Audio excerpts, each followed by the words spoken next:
freedom failed.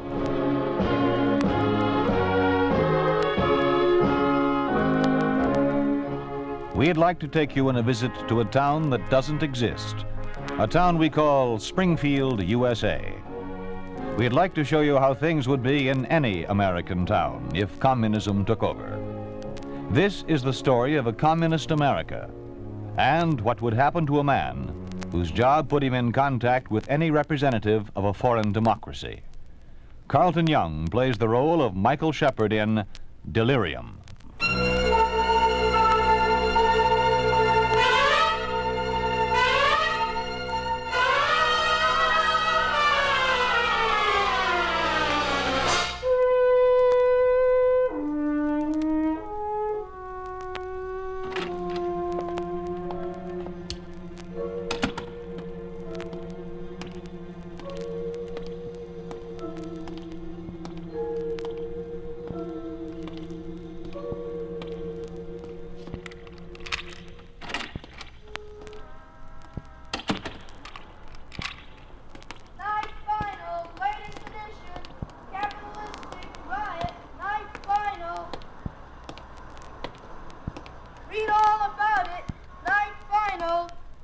Mr. Shepard? Sure thing, Charlie. Here you are. Working kind of late tonight, huh? I might as well. I had to kill some time. At the legation. Some place to kill time. Well, you know of any better? Sure do. I'm afraid my wife wouldn't approve. I was waiting to pick her up at night school. Oh. Guess that friend of yours over there is waiting to take you over. Oh, what friend?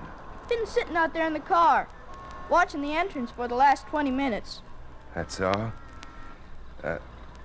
I don't know him from Adam. Besides, I brought my own car. Must be waiting for someone else. Yeah, must be. Night, Charlie. Night, Mr. Shepard. Night, final. Get your night, final.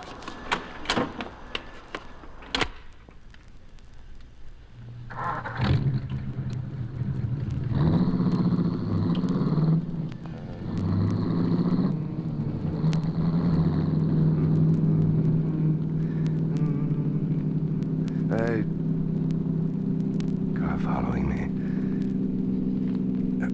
Probably coincidence. I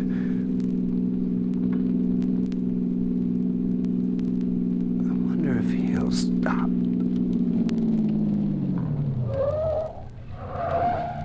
Well, I'll be...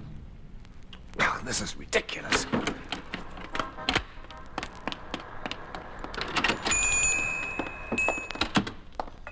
Can I help you, sir? May I use your phone, please?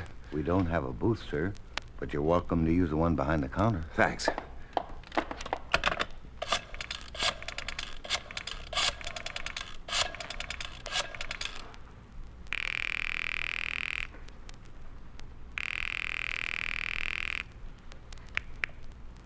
Hampton University. Mrs. Shepard, please. She's a pupil in medical class. Sorry, sir. We are not permitted to pay to pupils during session.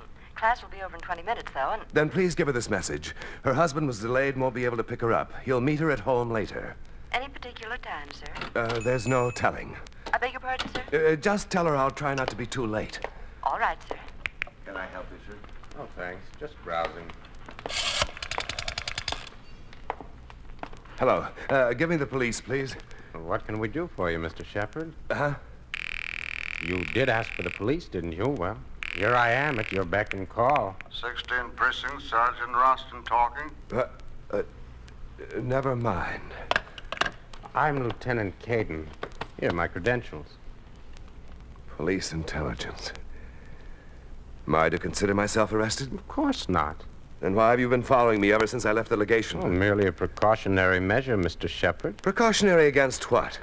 I don't seem to recall having asked for protection. Well, it was our own contention that you require protection. This is preposterous. I'm perfectly capable of judging I whether... believe it'd be easier for you to understand if you were given the facts at the station. All right, then I'll come down there tomorrow. Well, we think it'd be safer if you'd come along with me right now. Safer for whom? All of us, Mr. Shepard. All of us.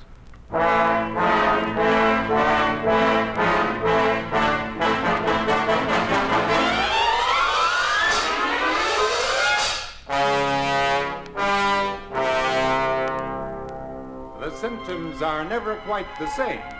just as the cause can be traced to a variety of sources. As I said, delirium is primarily a mental disturbance characterized by illusions, hallucinations, and incoherent, rambling speech. Oh, yes, Mrs. Shepard, you have a question? You pointed out alcoholism or the toxemia of any severe illness as being the primary cause of delirium. Can it be induced only by physical misfunction? An interesting point, Mrs. Shepard, because only as of late has medical science attributed many physical ailments to a psychosomatic condition, which of course in turn may lead us to believe that even a fever can be induced by marked emotional strain. And as you know, a fever is usually the first stepping stone to delirium. In other words, a poisoned mind can do as much harm as a poisoned body. And therefore, it is interesting to note that... Yes, I repeat, and therefore it is interesting to note that all you lucky people are once again saved by the bell. Good night, everybody. Professor Bradford, you're getting more devastatingly informative by the lecture. Mm-hmm. I should have brought an apple. Well, being the apple of my eye, you'll do nicely. And you may quote me to your husband. Walk me outside and tell him yourself? Ah, the eternal triangle. You want to cause a scene, huh? That'll be a day. Oh, I don't know. I'm sure Michael is quite capable of a jealous emotion. Who can tell? With the nervous strain he's been under, anything could happen. Nervous strain? Oh, Mrs. Shepard, your husband called and said he wouldn't be able to pick you up tonight. Oh, what did I tell you? He's found us out. Did he say why? No, he just said he'd see you at home later on. No, none of that irate wife pose. He probably had to work late. Oh, not tonight, Chris. Will you please drive me home? Well, of course, Kathy. I don't mean to pry, Kathy, but why couldn't Mike be working late tonight? We had planned a special evening. Today is our 5th anniversary.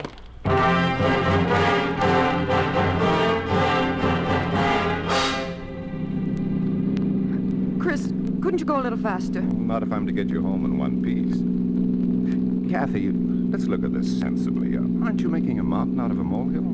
I wish I were. Well, everyone can be detained once in a while. Oh, but this is different. Don't tell me old Casanova Shepard is stepping out on you. At least that I could fight. But this tension, this fear that's been hovering over us the last few weeks is something out of reach. A day hasn't passed that we haven't talked about it. Always wondering if it'll happen, when it'll happen. How long will they let him do it? You mean his job at the Swiss legation? Yes. Oh, I've asked him to quit so many times, but he simply won't hear of it. That's what makes him the guy you love. Yes. Yes, but that won't bail him out of Siberia. And as long as he's a citizen of the American Soviet Republic, neither will the Swiss legation. Oh, let's face it, Brad. Nowadays, being in the employ of anyone representing a democracy is practically treason. All right, here we are. Now, look here, Kathy. If things were that radical, Mike would hardly have been allowed to hold on to his job this long. This is probably nothing to the entire situation. In a couple of hours, you'll be home and you'll be laughing about this.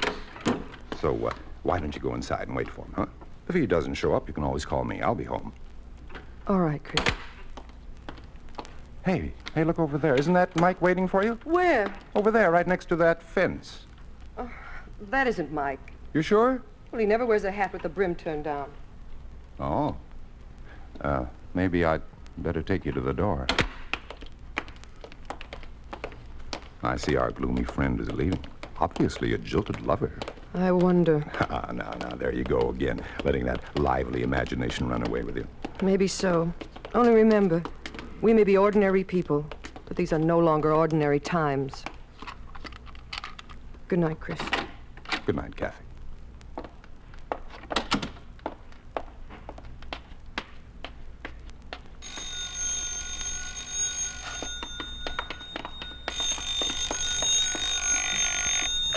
Hello?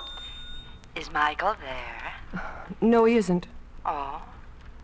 Well, that's strange. He left here over half an hour ago. Who is this? And may I ask the same of you? You may. I'm his wife. His wife?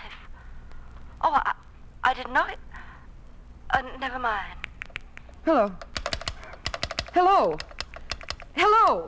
Hello!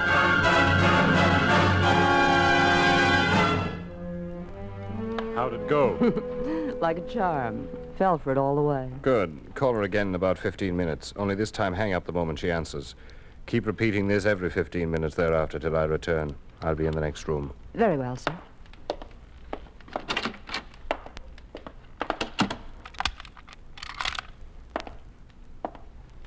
How do you do, Mr. Shepard? How do you do? I'm Captain Heston. I take it you've already met my aides, Lieutenant Pickman and Lieutenant Caden. Yes, I've had the pleasure. Then the gentlemen must have told you why you are here. No, they haven't. Are you sure? Yes, I'm quite sure. Ever since I've been brought here, all I've been told was to empty my pockets under the desk. Rather reasonable, don't you think? I don't see why. I've never carried any weapons, nor do I have anything to hide. Part of a man's makeup and being is usually reflected by what he carries in his pockets. And we must know all about you if you expect us to give you protection. Protection from what? Foreign influences. You wouldn't like to see your country destroyed by such influences, would you? I'm an American. Better yet, a citizen of the American Soviet Republic. Am I correct? I'm an American. Do you feel that you're acting in the interests of your country by being in the employ of the Swiss legation? Yes, I do. Then how do you explain your activities as a spy for a foreign nation? I am not a spy. Now, look here, my good man. We have proof to the contrary. Surely once you embarked upon those activities, you must have resigned yourself to our eventual discovery of same. It's that very resignation which gives most spies such remarkable courage. I said I am not a spy. Oh, of course you're not. We wouldn't want that expert training of yours to go down the drain so soon, would we now? I like resistance. It's part of the game. Makes my job more interesting. Lieutenant Pickman, get Dr. Grover and stand by with him in the outer office till I call you. Yes, sir.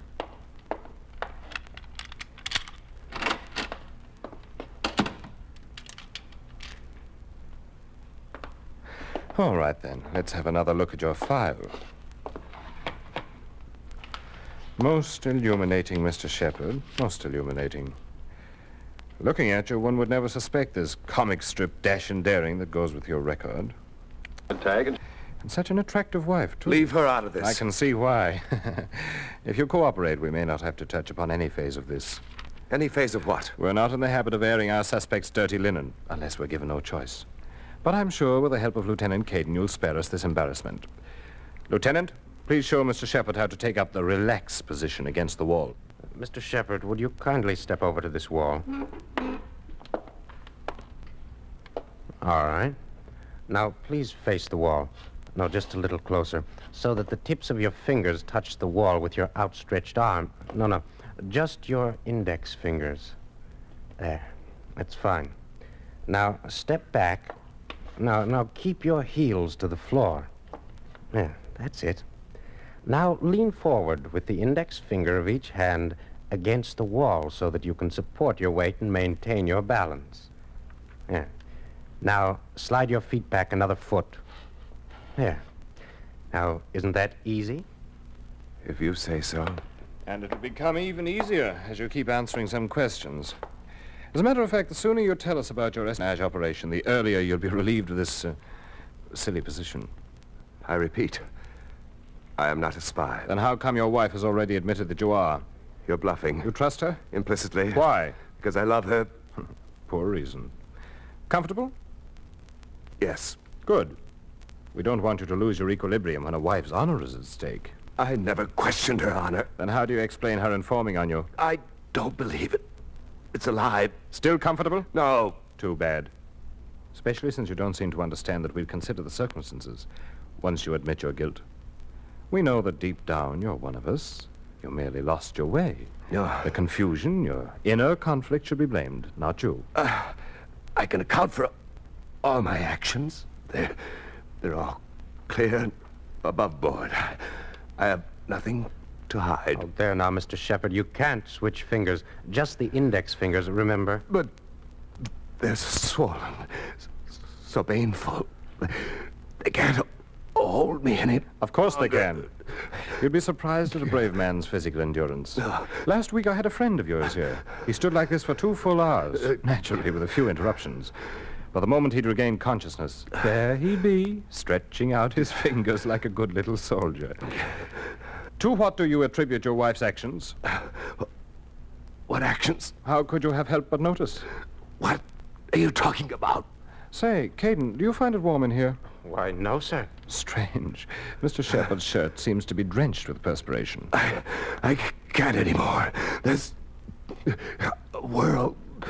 The floor is moving. Caden, the wet towel, quickly. We mustn't have Mr. Shepard faint. Here, give it to me.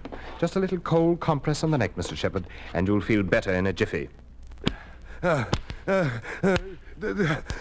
That's enough, please. That's enough.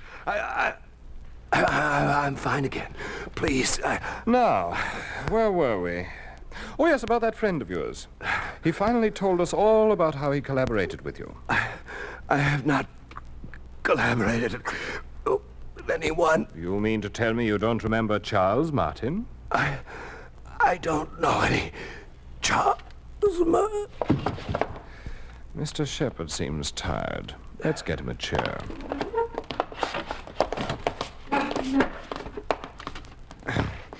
There you are, Mr. Shepard. Now, let's wake up. Let's stay lively. What do you want? What do you want? Have a cigarette? Yes, please. Please what? A cigarette. I thought you didn't smoke. Of course I don't. I mean, I do. You just said you didn't, don't you? I said I don't, but that was because you made me. How could I make you say something you wouldn't want to say? I don't know. I don't know. That's just it. You don't know your own mind anymore. You may have done some things which you weren't fully aware of. That cigarette. Could I have it, please? Certainly. Why didn't you say so to begin with? Here you are. Match? Yes, thanks. And what about your wife? What about her? Really, Mr. Shepard, you're a fool, a blind fool. But you did admit that you were spying for the Swiss legation, didn't you? I said nothing of the kind. Oh, that is peculiar. It seems to me that only a minute ago a certain position against the wall made you think more clearly. Shall we try it again? Oh, please. Please, my fingers. They feel like hot iron. Mr. Shepard, these are civilized times. I wouldn't think of subjecting you to any ordeal without medical attention. Yes, sir. Please have Lieutenant Pickman bring in Dr. Grover. Yes, sir. Nothing like a doctor's care makes you appreciate the neighborly functions of our modern society. Eh, Mr. Shepard? Yes, sir. What did you say? I said yes. Didn't you say something else? I may have said yes, sir. You may have, don't you know? I do. You do what? I know that I know. We have proof to the contrary. You need protection. And such an attractive wife. Now, please face the wall. Face the wall. Face the wall. Face the wall.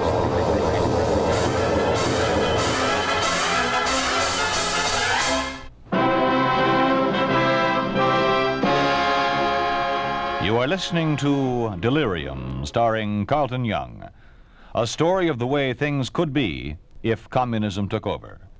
A picture of what life would be like under a communist regime in an ordinary American town. A town we call Springfield, USA.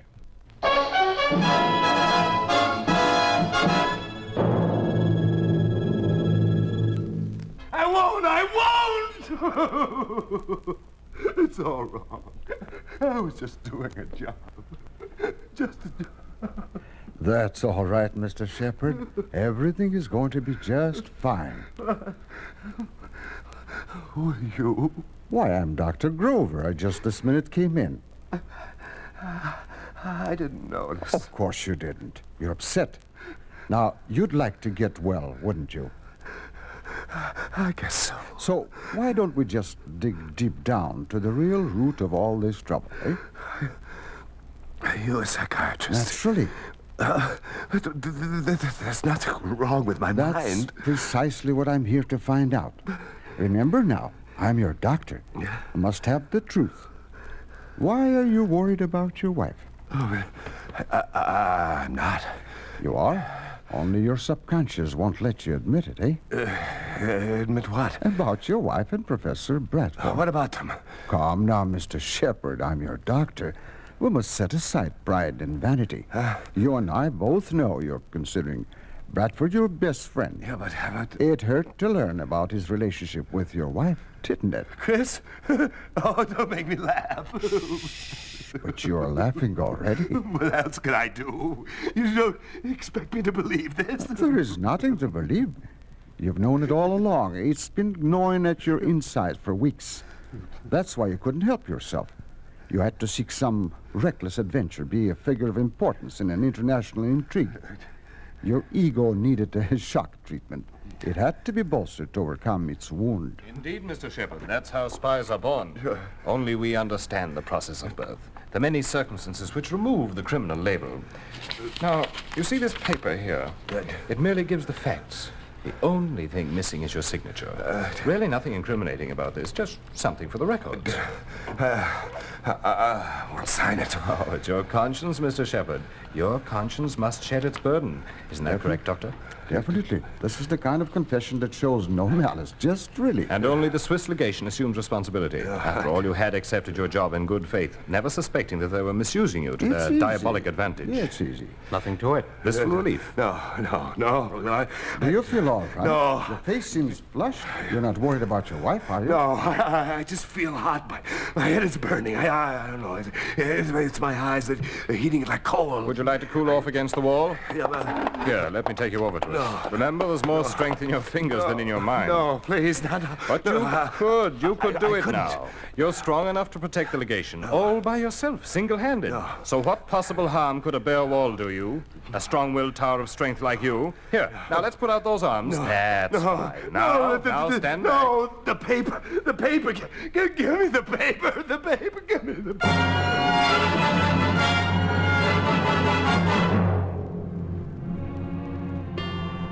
1, 2, 3 o'clock.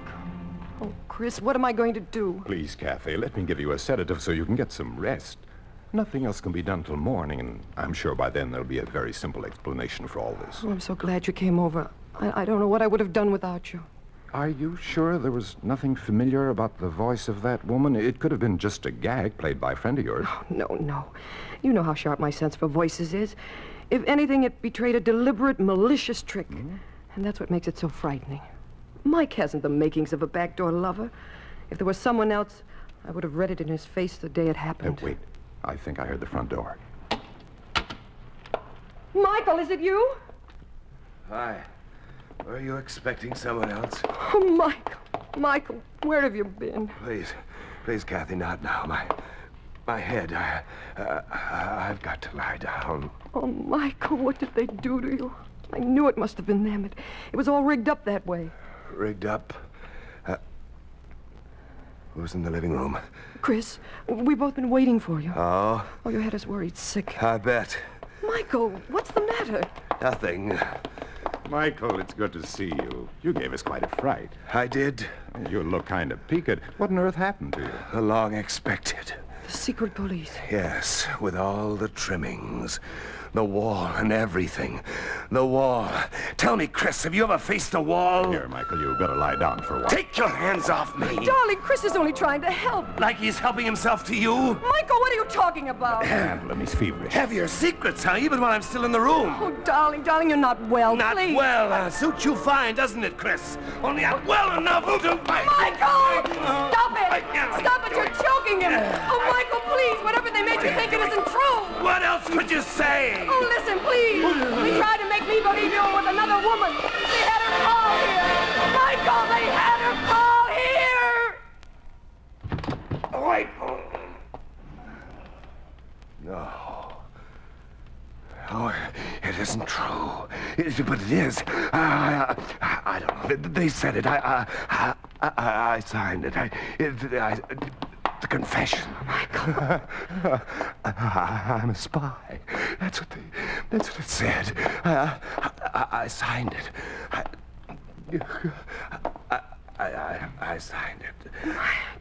Michael, where are you going? I don't know. I don't know. Mike, wait.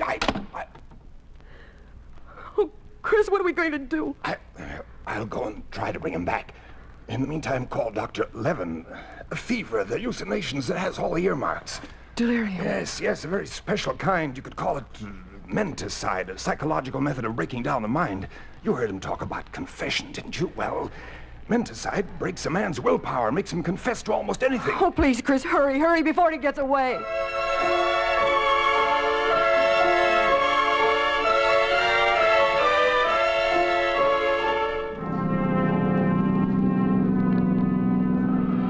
You're too close on his tail. You better slow down a little. Driving like a madman. Don't want to lose him. Wonder why he left home again. I was just getting settled for the night. Maybe his wife kicked him out. Remember the stunt the chief pulled on her? The dame calling? All right, hold on. Here we go again. Hey, he must have spotted us. Yeah, look, he's no fool. Heading straight for the legation. What do they want to do that for? Oh, kind of a sanctuary, like an island. Foreign territory, right in the midst of everything. Okay, we better get him before he gets in. Yeah. All right, come on, there he goes. Look, he can't get in the front door. Yeah, it's too bad. Hey, he's cutting over to the window. Oh, I'll be. Went right through it. I gotta hand it to him. That guy wants his freedom in the worst way. Yeah. What now? Oh, nothing much. Let's have a smoke. A smoke? But you... Relax, relax. There's a bench. Let's go over and sit down. Here. Want one? Yeah, thanks.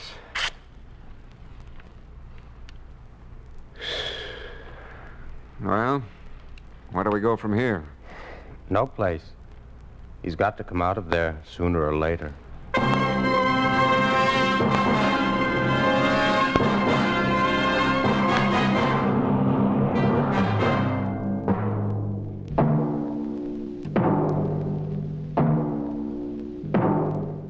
You have just heard what would happen to any American under a communist regime if he were employed by a foreign legation. You think this could not happen? It did happen in communist-dominated Bulgaria. It did happen to Michael Shipkov, who was employed by the U.S. legation. Michael Shipkov was arrested and forcibly persuaded by the secret police to sign a false confession of espionage. After the interrogation, he returned to the legation to make a written report of what he had been forced to do. He was later sentenced to 15 years in prison.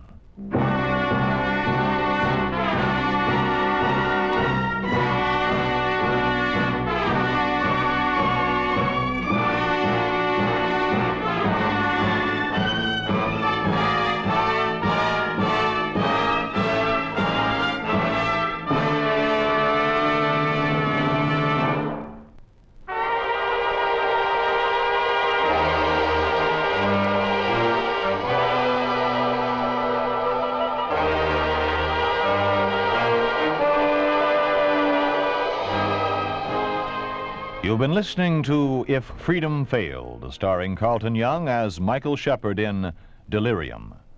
Don Randolph was Bradford, Dan O'Herlihy was Heston, and Marjorie Hochel was Catherine.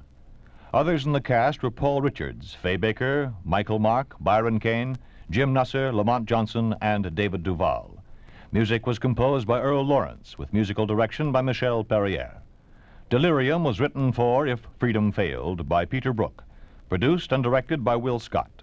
Sergeant Lloyd Iyer speaking. This program has come to you through the worldwide facilities of the United States Armed Forces Radio and Television Service.